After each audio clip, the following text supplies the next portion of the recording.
Welcome everybody to episode number 213 here of the Healthy Habit Podcast, and I'm your host, Dr. Dayan of Healthy Habit Medical Center. And Cheryl Myers is back with us here today, folks, representing EuroPharma Inc. She's the Chief of Scientific Affairs and a healthcare professional with certifications in cancer, pain control, and issues of aging. She's an expert in dietary supplements and natural medicines who's been a featured guest on hundreds of radio and television shows just like this one. Cheryl's a member of the editorial board of the Natural Medicine Journal, and she's actually published her own research on topics such as menopause, diabetes, sleep disorders, and GI health. So that's why I love always having Cheryl on. And last time we had her on, that episode was 194, released back in mid-May, where we broke down BCM 95, all things curcumin, turmeric, why it's good for so many health problems, even liver and mental health support, and we compared it with acetaminophen. Remember that one, Cheryl? Yeah, I do. So Yes. today we're going to be breaking down adrenals, thyroid, iodine, and much more. Welcome back. Thank you so much. It's always a delight to be able to visit. Likewise, I'm excited that you're here, and I always take some notes whenever we talk, Cheryl, and break down Terry Naturally products. So let's start off with, why is it even important to cover these topics of adrenals, thyroid, iodine? One stat that always pops to mind is that in Japan, they get 50, that's 50, times the amount of iodine per day in their diet and nutrition compared to the average American. And then you see way lower rates of prostate cancers, thyroid cancers, breast cancers, and things of that nature. So iodine's a strong anti-tumor mineral or nutrient. So stage is yours. Let's start us off at the top here. Oh, absolutely. So when we talk about glands in the body, endocrine glands, those are glands that make hormones. So most people are familiar with the ovaries that make estrogen and the testes that make testosterone. But there's other glands in your body that make hormones as well. So one of those glands is our thyroid gland, and it makes thyroid hormone. Another gland are called our adrenal glands, and they also make hormones. Hormones are messengers that tell our body to do certain things. So in the case of the hormones made by the thyroid gland, it dictates how quickly your body can turn food into energy, fuel into energy. And if you have low levels of those hormones, you're going to have a very sluggish energy production system.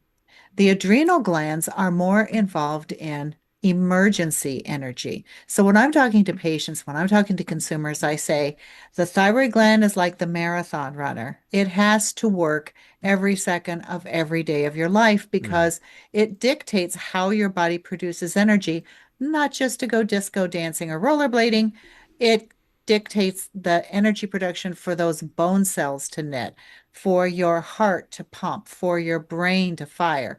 So we need energy for just the basic metabolic activities of our body.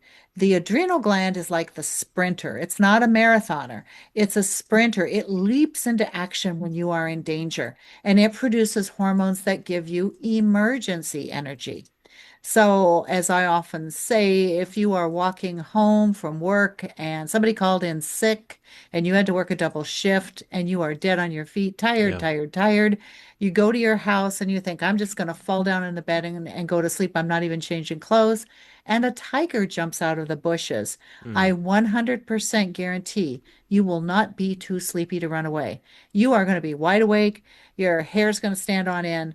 You're gonna, you may feel like urinating. You're gonna have all of these different profound physiological responses because your adrenal glands are trying to save your life. Right. So when something goes wrong, when the thyroid isn't working quite like it should, we see a decrease in energy. When the adrenal glands are not working quite like they should, we also can see a decrease in energy. So sometimes it's hard for people to figure out what's going on. Is this a thyroid issue? Is this an adrenal issue?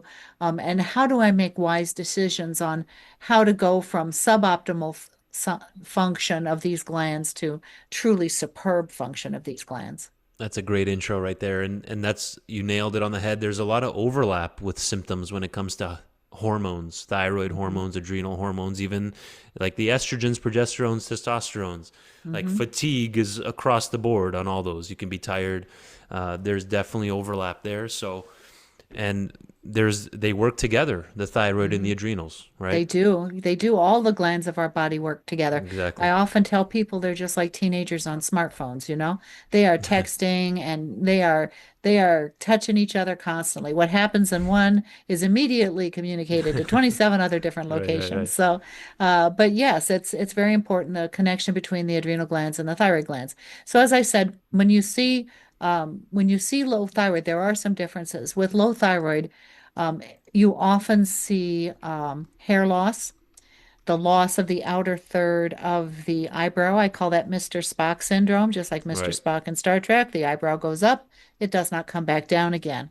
You can also see some profound mental sluggishness where it's like it takes them forever to remember the phone number they're supposed to call. Yeah. So there's a lot of a full body slowdown and on weight gain, because if you're not turning your food into energy, you're turning it into fat. Mm. So we often see weight gain as well. Whereas with low adrenal, you don't often see hair loss. Unless you're in, extreme adrenal fatigue. But in the early stages, you don't generally see problems with hair loss. You generally don't see a lot of issues with weight gain, maybe a little bit. It's more of, and you don't generally see profound mental slowdown. What you see is a lot of nervousness and anxiety and feeling overwhelmed, not feeling very resilient. If a person with low thyroid can force themselves to step up on a treadmill and walk briskly for an hour, they will feel much better after because they have kick-started their engine, they kick-started their metabolism. Oh, If you force a person with suboptimal adrenal function to get on a treadmill and walk briskly for an hour, they will feel worse after exercise. In fact, they may be tired the rest of the day. So while those are not exactly medical tests, and they're probably not as accurate as blood testing and a physician's examination, those kind of give you a hint that even though there's a lot of overlap, there are some differences too. And we also have to think about the fact that there are some poor unfortunate souls that are struggling with both thyroid slowdown and uh-huh. adrenal slowdown. So yes, it's always an interesting situation to try to find a good answer when there's a lot of moving parts. Yep, exactly. You nailed it on the head with that one. So what I want to start off with is highlighting Tri-Iodine. There's more than a couple different options and different dosages. What I'll pull up here on the screen share is just the 3 milligram version, which it's less important right now for the purposes of today's interview. I'm just showing the product in general. So start us off, lead us into the Tri-Iodine product as I do the screen share here, because as it says here on this paper you're about to see, folks, you can't live without iodine. No. Every cell in the body requires iodine to keep it operating properly. You need it for healthy thyroid function. You need it even to detox from environmental pollutants, right, Cheryl? So tell us, set the stage for us on Tri-Iodine. All right, so there is no gland in the body that is more dependent on a single mineral than the thyroid gland is on iodine. And we see a Mm, lot of issues with not getting enough iodine in our diet. As you said, in Japan, especially coastal Japan, 50 times level higher average intake of iodine. yeah, So one of the things that we see with problem with iodine is that our crops have about 50 to 55% less iodine than they did 50, 60 years ago. wow, So we're seeing a profound decrease in iodine in the soil, in our plants. I mean, one of the richest sources of iodine are sea vegetables. How many people eat sea vegetables every day? Unless you're living right, in coastal Japan, right? Another rich source is ocean fish, fatty ocean fish, which people may not be ingesting on a regular basis as well. So it's hard to find these iodine sources, which is when I think one of the reasons we're seeing an epidemic of thyroid slowdown. Even people that aren't, so when the thyroid is so low that your health is in serious danger, that's called hypothyroidism. But you can have suboptimal thyroid function and not be yes, full on exactly, hypothyroid. So when I see people that have a thyroid slowdown, they're starting to gain weight, especially in, 40s and 50s, starting to put the weight on around the waist, starting, to have some of these other little bit of brain fog going on.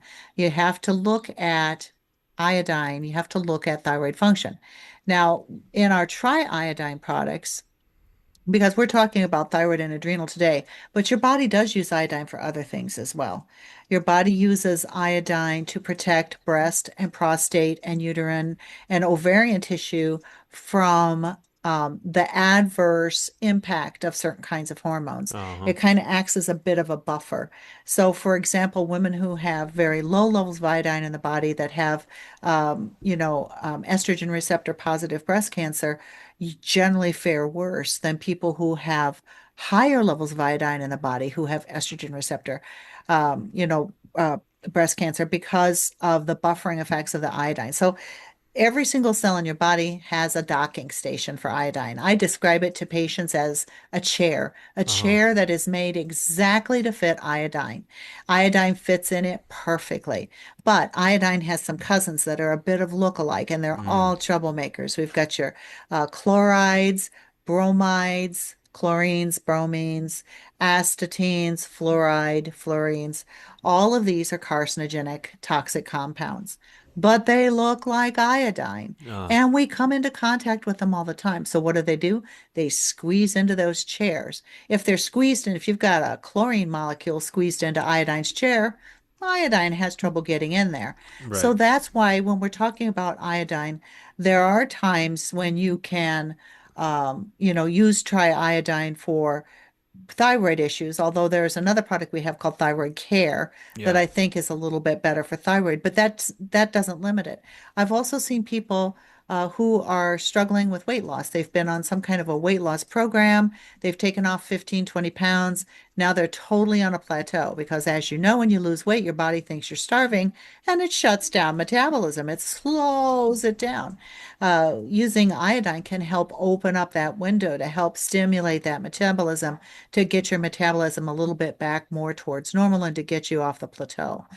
Some women who have irregular ovulation and difficult with problematic menses, they don't ovulate regularly. This is not the only reason, but one reason to investigate is, does your body have enough energy to ovulate? Yes. Your body, a woman's body, has to be a certain level of heat. They're not going to lay an egg in the nest if the nest is cold. Yeah. And so you have to have a certain amount of body heat to ovulate. And a lot of women who have suboptimal thyroid function, their body heat is running on the low side. And so what happens? They don't ovulate every month. And then when they do, they can have some real problematic menstrual symptoms. It can also interfere with fertility. Yeah. So lots and lots of ways we can use iodine. Now, you might wonder why it's called triiodine. TRI, not TRY, although TRI would be a good name Yeah, too. Yeah. yeah. Tri-iodine is this three forms of iodine. Iodine's a mineral. It does go everywhere and do everything, but there's certain flavors that some parts of our body like better than others. So, for example, breast tissue and prostate tissue really likes molecular iodine. The thyroid gland loves potassium iodide, and sodium iodide is the most soluble form of iodine, and so it boosts the absorption of the other forms. So that's why we call it tri. It's for three sources. There's three kinds of iodines in our triiodines. Now, we do have it in a variety of strengths and sizes, depending upon what that individual is looking at. The 25 milligram, which is a very high dose, is more for people that are following an iodine detoxification protocol. Oh, Dr. David Brownstein, who wrote the book Iodine, Why You Need It, Why You Can't Live Without It, details a protocol to help knock all of those iodine competitors out of the body. So he has his patients take 25 to 50 milligrams every day for 2 months or so. That's not an ongoing daily dosage, but the other dosages are quite useful depending upon what the person's trying to achieve.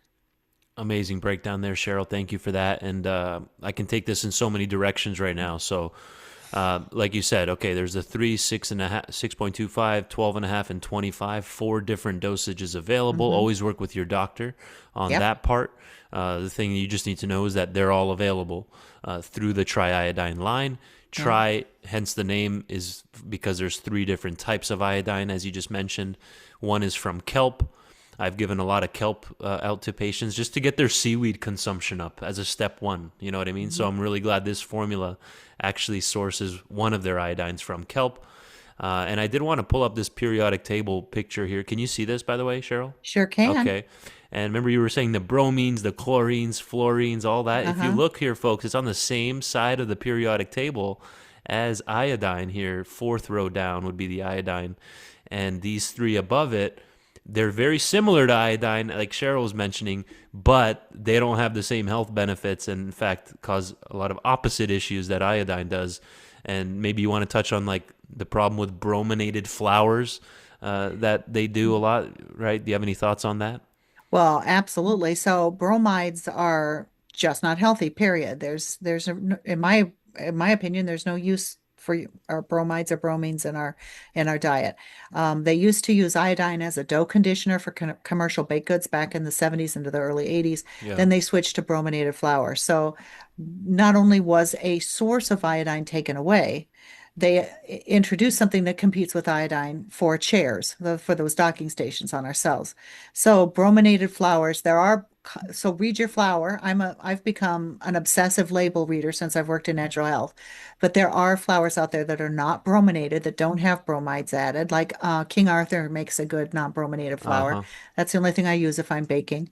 But the other thing is there's compounds people don't even know about, like brominated vegetable oil. Yeah. Brominated vegetable oil is put in citrus sodas like Mountain Dew to get a certain mouthfeel. So people that are drinking a lot of citrus sodas, like Mountain Dew, like lemon lime sodas and that sort of thing, Yeah. may be exposing themselves to high levels of bromides as well. And bromines and bromides are associated with high intake is associated with breast cancer. So lots and lots of reasons why we want to avoid all of those competitors to iodine Amazing. and maybe replace some of the iodine that we're missing.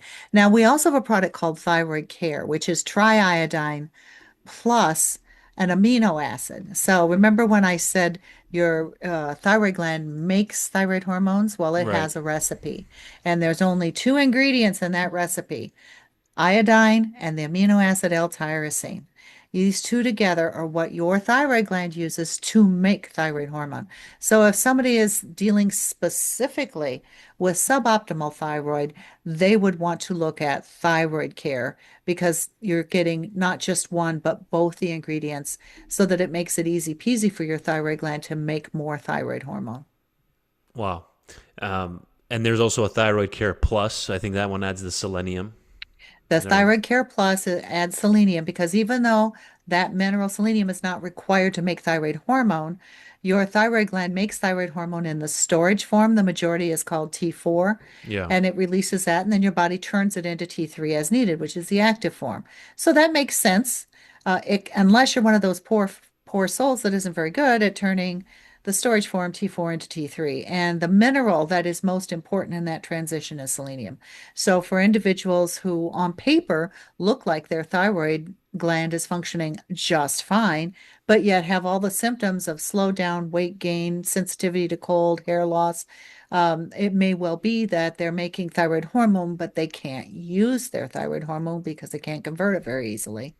Gotcha. The other thing I want to appreciate, two things. This is the kingarthurbaking.com, by the way, that Cheryl was just referring to. And I've heard this by several other people, bakers, that take this stuff serious, where they're known for not being brominated and Mhm. organic. They've been around since it looks like 1790. I don't know how, that's pretty unbelievable. It says it up here at the top. I mean, that must be the oldest company still It going must around, you be. know what I It mean? must be. On the But yes, planet.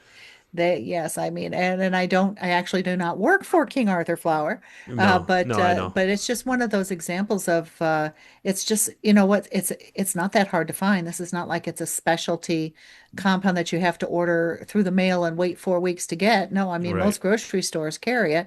Just read the labels and look with whether it's brominated or not. And bromides are just not good for us, period. Yeah. No, I appreciate you highlighting that as well as the thyroid care. So remember, folks, there's the thyroid care. There's a thyroid care plus, which is the iodine, like the tri-iodine, plus they Hmm. added in some of those extra amino acids to really kickstart that thyroid into a higher gear. Obviously, it's smart to work with a doc and track your thyroid hormone levels while you're on these products, right, Cheryl? You agree with that? Absolutely. Um, I think that the best health outcomes occur when you discuss all supplements used with your healthcare practitioner, so you're all on the same team and you're all pulling in the same direction. yeah. And always follow your doctor's guidance. I mean, we can give you all the information in the world about how these ingredients work to help with thyroid function, but we don't know you personally, and there may be something about you personally that's unique that needs some kind of special consideration. So yes, always check it out with your healthcare practitioner. Absolutely. And then in this last segment, we did mention the adrenals at the top of the show here today. So let's finish off discussing the adrenaplex. You explained really nicely how the thyroid and the adrenals are connected, as well Right. as all the other hormone producing organs in the system. But let's hear about adrenaplex and your final thoughts and like round it all out on the All adrenals right, for us. absolutely. So, if your adrenals get sluggish, we've already talked about what symptoms you'll experience. Stress can be incredibly overwhelming because you just don't have the hormones that give you the strength to resist or to function well in spite of it. So, Adrenaplex is a very complex formula. It has three types of nutrients. It has actual hormones in there, DHEA and pregnenolone. It also has adrenal glandular extract. It has vitamins and certain minerals that are specific to adrenal glandular function, and it has two botanicals, licorice and Rehmannia, both of which work to help sustain the hormones that your adrenal glands make, help keep them active in the bloodstream longer. This is, to the best of my knowledge, the strongest adrenal product on the market today because of the way that it works in a variety of different situations to help the adrenal gland make more hormone, to help the adrenal gland be stronger, healthy, more vigorous, and to help it do its job, release more more adrenal hormones. The the botanicals in there, that licorice and Rehmannia, are just amazing. Most people have not heard of Rehmannia, but it's a pretty little purple flower that has a compound called Catalpol that's a mild adrenal stimulant. Now, this product, even though it is not considered itself a stimulant, Yeah. I would take this early in the day because your adrenal glands should be working at their peak in the early morning hours up until maybe late morning, early afternoon. And then your adrenal glands should be settling down. And by the time you go to bed at night, they should be at much lower function because that just follows the Right. cycle of energy in our body. So you want to supplement in tandem with that cycle. So take this in the morning, 1 or 2 in the morning. If you need a second dose, and some people do, especially initially, take them at noon or 1 o'clock in the afternoon. Most people, I don't recommend them to take it at 5 or 6 or 7 in the evening. I think it's earlier in the day goes along better with our adrenal function cycle. Amazing. So again, powerful botanical ingredients. Licorice, Rehmannia, prevents the Hmm. breakdown of key adrenal hormones, licorice does, needed during Hmm. occasions of stress, making them more available to the body. And then Rehmannia, it contains this compound called Catalpol. Tell us a little bit more about that. It looks like it just helps to balance everything out Yes, with hormone production. catapole is a great botanical ingredient, not well known in the United States, a little bit better known in Europe. It is actually a mild adrenal stimulant. It knocks on the door and says, please, adrenal glands, could you kick it up just a tiny bit more? Not enough to stress the adrenal glands, but just enough to stimulate a little bit more activity. Amazing. Great, Cheryl. So in the beginning, you kind of mentioned that, and we have a couple more minutes here on how there is overlap with symptoms. So when would one think that it makes, and we're assuming someone doesn't want to work with a doctor, they're just in the store trying to pick something. Like, what are some symptoms or signs that should maybe point them in direction of adrenaplex versus something like the Tri-Iodine, Thyroid Care Plus? What are Mhm. some ways to navigate that? Well, people with low adrenal function often have disordered sleep where they're tired all day and they're awake all night. Mm, It's like their days and nights are flip-flopped. That's one thing that's common to adrenal function. So helping with energy during the day helps for better sleep at night. Another thing that you often see is being absolutely overwhelmed by physical stressors. People with low adrenal function, as I said, if they have to do something very physically active, it can feel very exhausting to them. People with low adrenal function sometimes have problems with immunity and they may catch colds more easily, those types of things. So, lots of things to look out for. What I generally say to folks is if you think that you need some extra adrenal support, start with Adrenaplex. If you're not getting to where you want to be in 4 to 6 weeks, or if you start to feel better and then it kind of goes away, then add in the thyroid product because it may be that you need both. And when you fix one gland and it starts to work a little bit better, it puts additional stress on the other. So, and I would say the reverse is true also. If you're thinking, gosh, I really sound like thyroid, that mental slowdown, the weight gain, the sensitivity to cold, my hair's gets thinnest it's ever been, those types of things, start absolutely with thyroid care. 4 to 6 weeks later, you've adjusted the dose a little bit. If you're not getting to where you need to be, or if you feel good and then a week or two later you're back to where you were to begin with, that might be a sign to add in the Adrenaplex. So for some people, it's a one product solution that's useful and beneficial. For some, it needs to be both. Beautiful.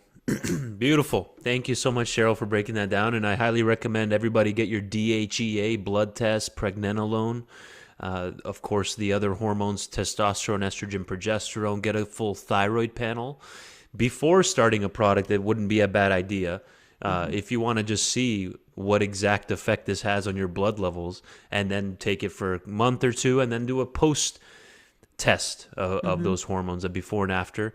DHEA is an incredibly important stress hormone produced by the adrenals that you should be tracking. It's also a precursor to testosterone, estrogen, and all these other androgens downstream from DHEA. So what's a good take-home message then on this one, Cheryl? What do you want to leave us with Well, I today? did want to mention one thing since you brought up blood testing. Yeah, Thyroid care, whenever you start taking iodine, your body responds by creating iodine carriers. And so it can cause false readings on a thyroid test interesting. called the TSH. Oh, okay. So the TSH can be abnormally elevated for a period of months until your body adjusts to a new level of iodine and has made all the iodine carriers it needs. It does not indicate that there's anything wrong with your thyroid function.